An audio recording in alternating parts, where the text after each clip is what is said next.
Okay, so we're going to continue by making some more cords, but this time we're going to make very short little cords and leave the fluffy ends in place. I use these quite often in a different way from the long cord that we made in the first video. I use them mainly as attachments, for example here, little arms and legs and hair, or in sculptural pieces. These I just have bound with silk threads, or these individual pieces, this has an inner core of lots of linen thread or sari silk, things like that. So when you're trying to make a short cord and you want to definitely attach it to something, I would quite often make short cords, which you can make in a little batch of several, and leave the fluffy end of fibre, which was obviously able to be felted into place, either on the side of an object or on the top of an object. Of course, there's always an exception to the rule, and these objects are made in a different way, which is first of all making the long cord and then cutting the long cord into equal segments and then attaching these to a piece of pre-felt. I'll show you briefly how to do that in another video. So we're going to get started. So I get my usual materials in place, my bubble wrap, my water,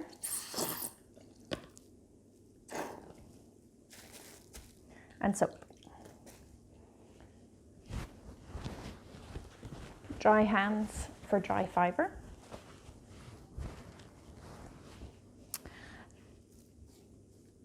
This is the same hank of fibre that we used on the first video to make a single cord of 1 centimetre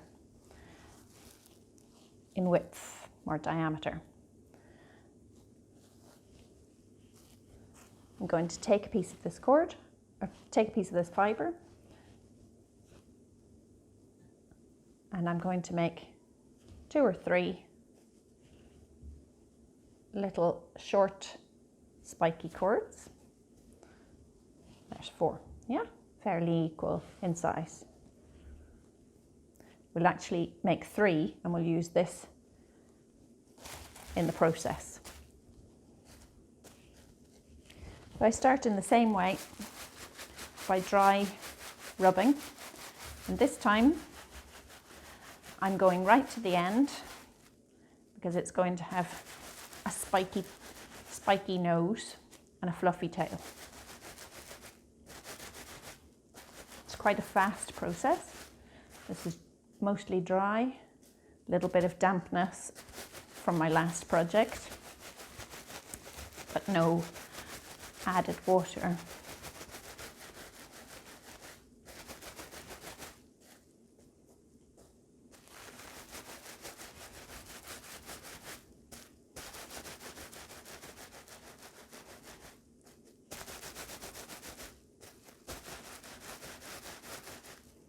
That's my dry rolling. You can see that I'm working on a batch.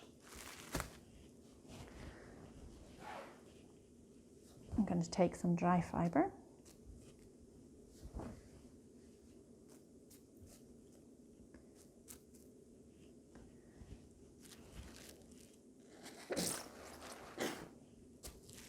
Wet down. Place my end in place and overlap. Wrapping, wrapping, wrapping.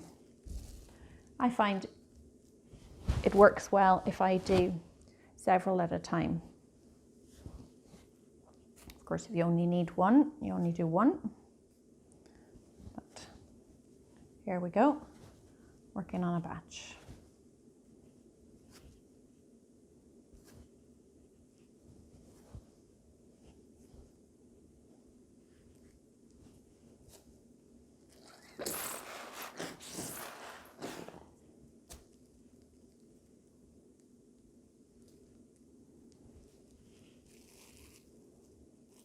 I wrap gently, roll leave to the side. Wrap gently. If needs be, I tuck over. And we'll start. Again, I take the soap, a lot of soap in my hand, and I soap the bubble wrap itself.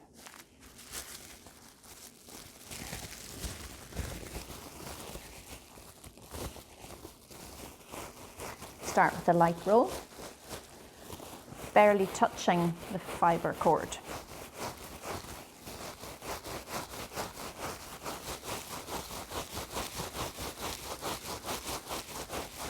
Start to work the soap into a lather, keeping this fluffy end out of the wet part of the bubble wrap.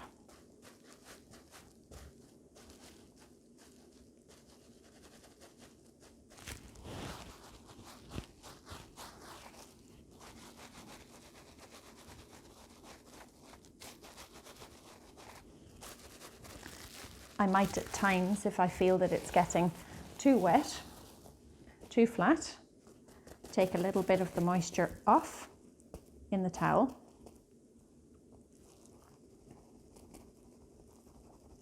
Where I'm able to apply a little bit more firmness. Then bring it back. Rub down.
You can see that this process, felting happens widthways, but not a lot of felting happens this way. So the length of the original fibre is actually the length, essentially, that the cord is going to be. So your felting, you need to consider that when you're laying your fibre. Otherwise, you're just going to be wasting your fibre.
So we're nearly there. These I would consider to be pre-felted. They need a lot more rubbing, even a rinse out in hot and cold. So I can start to work on them as a batch. This might be the spiky hair of a monster, the arms and legs of a doll, or just a sculptural piece. We always try to keep the fluffy end free from moisture, but even if it gets slightly damp, you'll be able to tease it out at the end or brush it back. Just keep the pressure of your hand off of the end that you want to keep fluffy.